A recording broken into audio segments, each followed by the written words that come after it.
I'm continuing my reading. What I'm doing in this series is to read through the entire standard works of the Church of Jesus Christ of Latter-day Saints. This consists of the Bible, the Book of Mormon, the Doctrine and Covenants, and the Pearl of Great Price.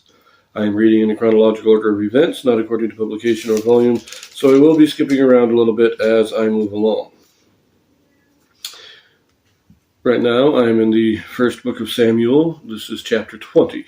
It's a bit of a long chapter, so I will likely do it in 2 videos, but we will see how it goes. David and Jonathan make a covenant of friendship and peace. They take leave of each other. And David fled from Naioth in Ramah and came and said before Jonathan, What have I done? What is mine iniquity? And what is my sin before thy father? For he seeketh my life. And he said unto him, God forbid. Thou shalt not die. Behold, my father will do nothing, either great or small, but that he will shew it me.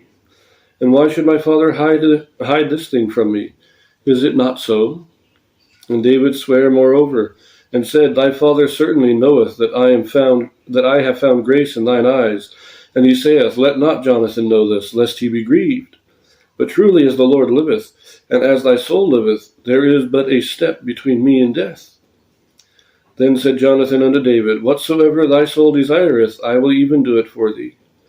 And David said unto Jonathan, Behold, tomorrow is the new moon, and I should not fail to sit with the king at meat. But let me go, that I may hide myself in the field unto the 3rd day at even. If thy father at all miss me, then say, David earnestly asked leave of me, that he might run to Bethlehem his city, for there is a yearly sacrifice there for all the family. And if he say thus, It is well, thy servant shall have peace. But if he be very wroth, then be sure that evil is determined by him. Therefore thou shalt deal kindly with thy servant, for thou hast brought thy servant into a covenant of the Lord with thee. Notwithstanding, if there be in me iniquity, slay me thyself. For why shouldest thou bring me to thy father?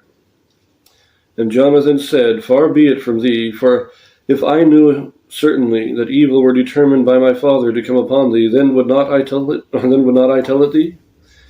Then said David to Jonathan, Who shall tell me? Or what if thy father answer thee roughly? So David's trying to understand, and he goes to Jonathan to see if Jonathan understands why Saul wants to kill him, but Jonathan doesn't believe that Saul does. And it's like, my dad tells me everything, and he's never mentioned this to me. And Dave's, well, he probably didn't mention it to you because he knew we were friends, and he knew you wouldn't like it. So this is what we're going to do. We're going to set this up at the new moon, at the feast of the new moon, because remember, under the law of Moses, every new moon you made a special sacrifice. So you go, and I will hide, and if he misses me, just tell him I had to go home to my father. And if he's okay with that, then we're good. But if he gets angry, then you know he's trying to kill me. And so this is what's being said. And Jonathan saying, if it's true that he's trying to kill you, I'll let you know, and we'll figure something out. So, verse 11. And Jonathan said unto David, Come, and let us go out into the field. And they went out both of them into the field. And Jonathan said unto David, O Lord God of Israel, when I have sounded my father about tomorrow any time, or the 3rd day, and behold, if there be good toward David, and I then send not unto thee, and shew it thee, the Lord do so and much more to Jonathan. But if it please my father to do thee evil, then I will shew it thee, and send thee away, that thou mayest go in peace, and the Lord be with thee, as he hath been with my father. And thou shalt not only while yet I live shew me the kindness of the Lord, that I die not. But also thou shalt not cut off thy kindness from my house forever.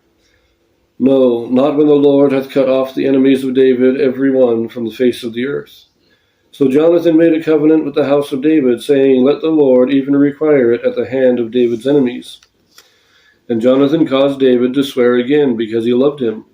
For he loved him as he loved his own soul. Then Jonathan said to David, Tomorrow is the new moon, and thou shalt be missed, because thy seat will be empty. And when thou hast stayed 3 days, then thou shalt go down quickly. and come to the place where thou didst hide thyself when the business was in hand, and shalt remain by the stone and in Ezel.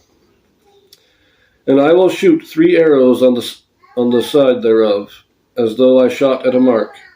And behold, I will send a lad, saying, Go, find out the arrows. If I expressly say unto the lad, Behold, the arrows are on this side of thee, take them, then come thou, for there is peace to thee, and no hurt, as the Lord liveth. But if I say thus unto the young man, Behold, the arrows are beyond thee, go thy way, for the Lord hath sent thee away. And as touching the matter which thou and I have spoken of, behold, the Lord be between thee and me forever. So David and Jonathan here make this is their plans. They're solemnizing a covenant between the two of them. And I like the plan. I'm going to go find out. We're going to do what you said. We'll find out if my father really wants to kill you. And then I'll come out. You hide like you did before. I'll come out and I'll shoot 3 arrows, like I'm target practicing. And I'll send a servant out to go get them, a young lad. When I say, hey, go get the arrows, they're a little closer to me here, then you know you're good. You can come. I'm calling you. But if I say, no, they're ways away, then you know that's a danger. You got to leave. I like the plan, but you'll note also here, he makes the covenant with David.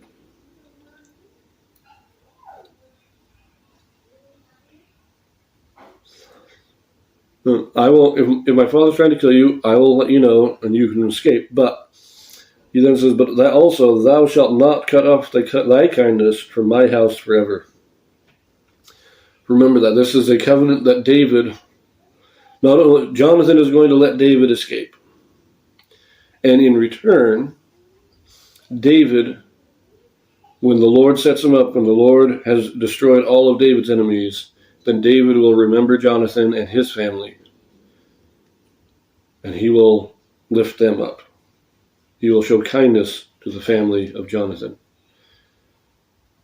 This will be fulfilled. David will keep this covenant. But it is a two-way covenant here. All true covenants are two-way covenants. I promise to do something. In exchange, you promise to do something. And as long as I keep up my side of the deal, you'll keep up your side of the deal. But I think I am going to end it here. We got this set up. David is just trying to understand why Saul wants to kill him.